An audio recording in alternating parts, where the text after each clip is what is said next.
ലോകമെല്ലാം artificial ഇൻ്റലിജൻസിൻ്റെ പുറകെയാണ്. ഏതൊരു ബിസിനസ്സിലാണെങ്കിലും integrations വരുന്നൊരു കാലഘട്ടത്തിലാണ് നമ്മൾ ജീവിക്കുന്നത്. ഇപ്പോൾ നമ്മൾ ദുബായിയെക്കുറിച്ച് പറയുകയാണെങ്കിൽ ലോകത്ത് എന്തൊരു സാധനം വന്നാലും ആദ്യം ദുബായിൽ ടേക്കപ്പ് ചെയ്യുക എന്നുള്ളൊരു പ്രവണത കാണുന്നുണ്ട്. അപ്പോൾ ആർട്ടിഫിഷ്യൽ ഇൻ്റലിജൻസിൻ്റെ സാധ്യത എന്തായാലും അവർ ഉപയോഗിക്കുന്നുണ്ട്.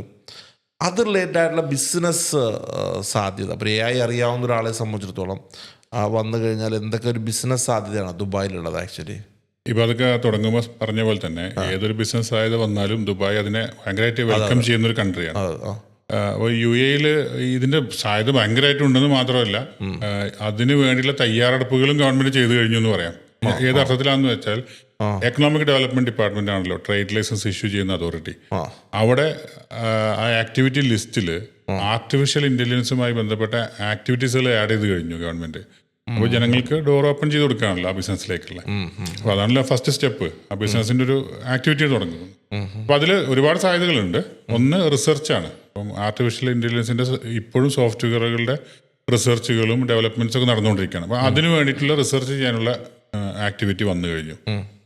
രണ്ട്, നമ്മളൊരു സർവീസ് പ്രൊവൈഡറായിട്ട് AI ഒരു ബിസിനസ് സ്റ്റാർട്ട് ചെയ്യുക. ഞാൻ ഭാവിയിൽ ദുബായിൽ AI മാത്രമായിട്ടൊരു ഫ്രീ സോണൊക്കെ വരുമെന്നുള്ള ഇന്റർനെറ്റ് സിറ്റിയൊക്കെ പോലെ വരുമെന്ന് പിന്നെ ചിന്തിച്ചുകൊണ്ടിരിക്കുകയാണ്. അത്രമാത്രം സാധ്യതയാണ് അതിനകത്തുള്ള. അപ്പം ഇപ്പോൾ ഒരു ഡിസൈനറാണ്. നമ്മൾ പണ്ട് ഫോട്ടോഷോപ്പ് ചെയ്യുന്നു, അല്ലെങ്കിൽ പിന്നെ കോറൽ ഡ്രോയിലൊക്കെ ചെയ്തിരുന്ന കാര്യങ്ങളൊക്കെ ഇപ്പം ഇല്ലുസ്ട്രേറ്ററൊക്കെ മാറി ആളുകൾ പ്രിസ്മ, ഫിഗ്മ, അഡോബിന്റെ തന്നെ പുതിയ AI ടൂൾസുകൾ വന്നു തുടങ്ങി. അപ്പം അതിൽ തന്നെ ഡിസൈനർ ആയിക്കൊണ്ടുള്ള ഒരുപാട് പേരുടെ പിന്നെ പ്രൊഡക്ട്സ് ഒക്കെ മാർക്കറ്റിൽ കാണാൻ തുടങ്ങി, ഡിസൈൻ ചെയ്തുകൊണ്ടുള്ള. ഇപ്പം വലിയ രീതിയിൽ അതൊക്കെ ദുബായിൽ ഇപ്പം മലയാളി ആയിട്ടുള്ള ഒരു വ്യക്തിയാണ് ജോൺ എന്നൊക്കെ പറഞ്ഞ ആള്. ഗവൺമെന്റ് തന്നെ നമ്മുടെ മലയാളിയുടെ വീഡിയോസും അദ്ദേഹം ചെയ്ത ഫോട്ടോസും ഒക്കെ ദുബായിൽ സ്നോ വരുന്ന പോലെയൊക്കെ അങ്ങനെയൊക്കെയുള്ള ഫോട്ടോസ് തുടങ്ങി. അപ്പം ഞാൻ പറഞ്ഞു വരുന്നത് ഇത്തരം ബിസിനസിന്റെ സാധ്യതയാണ്. അപ്പോൾ നമുക്ക് വേണമെങ്കിൽ ഇനിയിപ്പോൾ വേണമെങ്കിൽ പുതിയ ജനറേഷനിലെ ആളുകൾക്ക് ഞാൻ പറയുന്നത്, നിങ്ങൾ ഒരു ഡിസൈനിങ് ഒരു സ്റ്റുഡിയോ തന്നെ ആരംഭിക്കണം, ഡിസൈനിങ് മേഖല ആരംഭിക്കണം. ഡിസൈൻ സെക്ടറിൽ പറയുകയാണെങ്കിൽ ഇത്തരം ഡിസൈനുകൾ ചെയ്തു കൊടുക്കാനുള്ളത്. ഇനിയിപ്പോൾ നമ്മൾ ആർക്കിടെക്ചറൽ മേഖലയിൽ പറയുകയാണെങ്കിൽ, പണ്ട് നമ്മൾ റെൻഡർ ചെയ്യാൻ വേണ്ടി 3D Max യൂസ് ചെയ്യുന്നു, ഒരുപാട് സമയം എടുക്കുന്നു, അങ്ങനെ റെൻഡർ ചെയ്തിട്ടൊക്കെ വരുന്നു. ഇപ്പോൾ അതിനൊക്കെ സോഫ്റ്റ്വെയറിൽ വന്നു തുടങ്ങി. ഞാൻ പറയുകയാണെങ്കിൽ QHome എന്ന് പറഞ്ഞിട്ട് ഒരു സോഫ്റ്റ്വെയർ ഉണ്ട്. അപ്പോൾ അതിൽ ആളുകൾ ഈ 3D റെൻഡറിങ് ഒക്കെ ഇതിനകത്ത് കമന്റ് ഇട്ടുകൊണ്ട് കൃത്യമായിട്ട് ക്രിയേറ്റ് ചെയ്ത് വരുന്നു.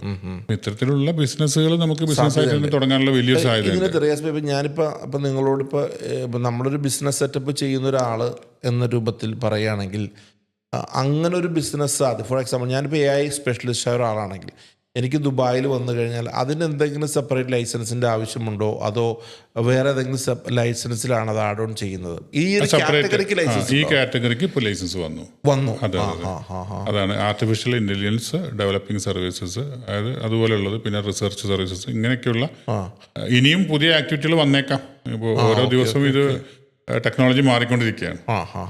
പിന്നെ കാലഘട്ടത്തിനനുസരിച്ച് നമ്മളത് പിന്നെ സ്വീകരിച്ചേ പറ്റൂ. നമ്മുടെ നാട്ടിൽ മതിലിന്റെ മുകളിൽ എഴുതിയിരുന്ന ആളുകളുണ്ട്, നമ്മൾ നല്ല ചിത്രം വരച്ചിരുന്ന ആളുകളുണ്ട്. ഫ്ലക്സ് വന്നു. ആ സമയത്ത് നമ്മൾ പിന്നെ കോറൽ ഡ്രോയിലേക്ക് ആ ഡിസൈൻ മാറി. ഇത് കാലഘട്ടത്തിനനുസരിച്ചിട്ട് മാറുമ്പോൾ നമ്മളത് പിന്നെ ആക്സെപ്റ്റ് ചെയ്തേ പറ്റൂ. അപ്പോൾ ഇപ്പം നമുക്ക് ഇതിനകത്തൊരു ഓഡിയൻസ് കൊടുക്കാവുന്ന ഒരു പ്രധാനപ്പെട്ട അറിവെന്ന് പറഞ്ഞു കഴിഞ്ഞാൽ, ഇപ്പോൾ AI ഇൻ്റഗ്രേഷൻ റിലേറ്റ് ചെയ്യുന്നൊരു ബിസിനസ് ചെയ്യാനാണ് നിങ്ങൾ ദുബായിൽ പോകുന്നത് എന്നുണ്ടെങ്കിൽ അതിന് വേണ്ടി സെപ്പറേറ്റ് ലൈസൻസ് ഉണ്ടെന്ന് അർത്ഥം എടുക്കണം. ഇപ്പോഴത്തെ അതിൽ പുതിയ ആക്ടിവിറ്റി വന്ന സ്ഥിതിക്ക് നമ്മളത് സെപ്പറേറ്റ് ലൈസൻസ് എടുത്തുകൊണ്ട് ഏതാ ലൈസൻസിന് പറയുന്ന പേരെന്തായിരിക്കും? നോർമൽ ഒരു പ്രൊഫഷണൽ ലൈസൻസ് ആണ്. ആ സർവീസ് സെക്ടറിലുള്ള ലൈസൻസ് 100% ഓണർഷിപ്പിൽ നമ്മൾ സാധാരണ പറയുന്ന പോലെ തന്നെ ലൈസൻസ് എടുക്കാം. കോസ്റ്റ് വളരെ കുറവാണ്, കാരണം നമുക്ക് വിർച്വൽ അഡ്രസ്സിൽ ചെയ്യാനായി സാധിക്കും.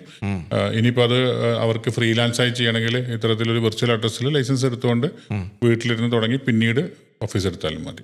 വിർച്വൽ എടുക്കാൻ പറ്റും. ഓക്കെ. അപ്പോൾ എന്തായാലും നമ്മുടെ നാട്ടിൽ അങ്ങനത്തെ ഒരുപാട് ടാലൻസ് ഉണ്ട്. അതെ, അവരെ സംബന്ധിച്ചിടത്തോളം ഈ ഒരു ടൈപ്പ് ഓഫ് ഒരു ബിസിനസ്സാണ് നിങ്ങൾ UAE ചെയ്യാനായിട്ട് പോകുന്നത് എന്നുണ്ടെങ്കിൽ അതിൻ്റെ ഒരു ലൈസൻസ് നമുക്ക് ഉണ്ടെന്ന് അർത്ഥം, അല്ലേ? തീർച്ചയായിട്ടും. പിന്നെ അതിൽ വരുന്ന പുതിയ ആക്ടിവിറ്റി അപ്ഡേറ്റുകൾ ഉണ്ടെങ്കിൽ തീർച്ചയായിട്ടും തുടങ്ങുന്നതിന് മുമ്പ് നമ്മളോട് കൺസൾട്ട് ചെയ്യുകയാണെങ്കിൽ പുതിയ ആക്ടിവിറ്റീസുകളും പറഞ്ഞു കൊടുക്കാൻ പറ്റും. ടെക്നോളജി ആകുമ്പോൾ ഡെയിലി മാറിക്കൊണ്ടിരിക്കും. അതെ, ടെക്നോളജി ഞാൻ പറഞ്ഞാൽ ഇപ്പോൾ AI എന്ന് പറയുന്ന സാധനത്തിന് AI വന്നപ്പോൾ കുറേ ആൾക്കാരുടെ ജോലി പോകുമോ എന്ന് ചിന്തിച്ച ഒരുപാട് ആൾക്കാരാണ്. പക്ഷേ അതിനേക്കാൾ ഉപരി അതിൽ നല്ലൊരു തൊഴിൽ സാധ്യത ഉണ്ടെന്നാണ് നമ്മൾ അതിനെ പറയേണ്ടത്. പക്ഷെ അതൊരു ബിസിനസ്സായിട്ട് ദുബായിൽ തുടങ്ങാൻ പറ്റും അല്ലേ? തീർച്ചയായിട്ടും. അപ്പോൾ എന്തായാലും നമ്മുടെ സുഹൃത്തുക്കൾ എന്തായാലും ട്രൈ ചെയ്യട്ടെ. ഒരുപാട് ടാലൻസ് ഉണ്ടല്ലോ, പുതിയ പുതിയ കാര്യങ്ങൾ ഡെവലപ്പ് ചെയ്യല്ലേ കേട്ടോ. നിങ്ങളെ വിളിക്കും എല്ലാവരും, ഞാൻ നമ്പർ കൊടുക്കും നിങ്ങൾ. അപ്പോൾ ഇതായാലും നമ്മുടെ ഈ പോഡ്കാസ്റ്റുകളെ നമ്മൾ സത്യം പറഞ്ഞാൽ ഈ പോഡ്കാസ്റ്റ് ഇങ്ങനത്തെ ഒരു വീഡിയോസിൻ്റെ മെയിൻ പർപ്പസ് എന്ന് പറഞ്ഞു കഴിഞ്ഞാൽ ഡെഫിനറ്റ്ലി ആ ഒരു സെഗ്മെൻറ്റിൽപ്പെട്ട ആൾക്കാർക്ക് ഉപകാരപ്പെടുകയാണ്. ഇപ്പോൾ ദുബായിലെ ബിസിനസ് സെറ്റപ്പ് ആയിട്ടുള്ള ടോപ്പിക്കുകളാണ് നമ്മൾ റിയാസ് ഭായിട്ട് സംസാരിച്ചിട്ടുണ്ടെങ്കിൽ. Thank you so much. വീണ്ടും ഇരിക്കാം. Thank U.